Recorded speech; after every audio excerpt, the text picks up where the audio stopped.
Jen, thank you so much for coming in. Thank you. Do you have any other questions for me before we finish today's consult? No, I don't think so. You answered everything. Wonderful. Well, thank you so much, and we'll see you again for your hearing aid fitting. Sounds great. Thank you.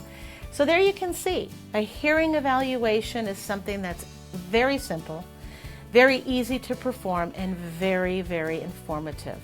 It's nothing to be afraid of. If you or a loved one have a concern about hearing loss, please come in and get an evaluation. You are the one that makes the decisions based on the recommendations.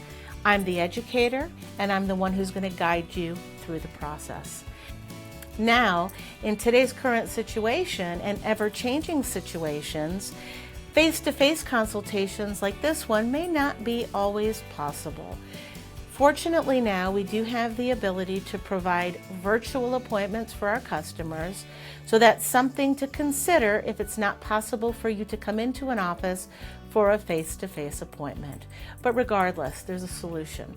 So if you have a concern, the first thing you should do is contact an audiologist like myself to have your hearing assessed, and from there we can make anything possible.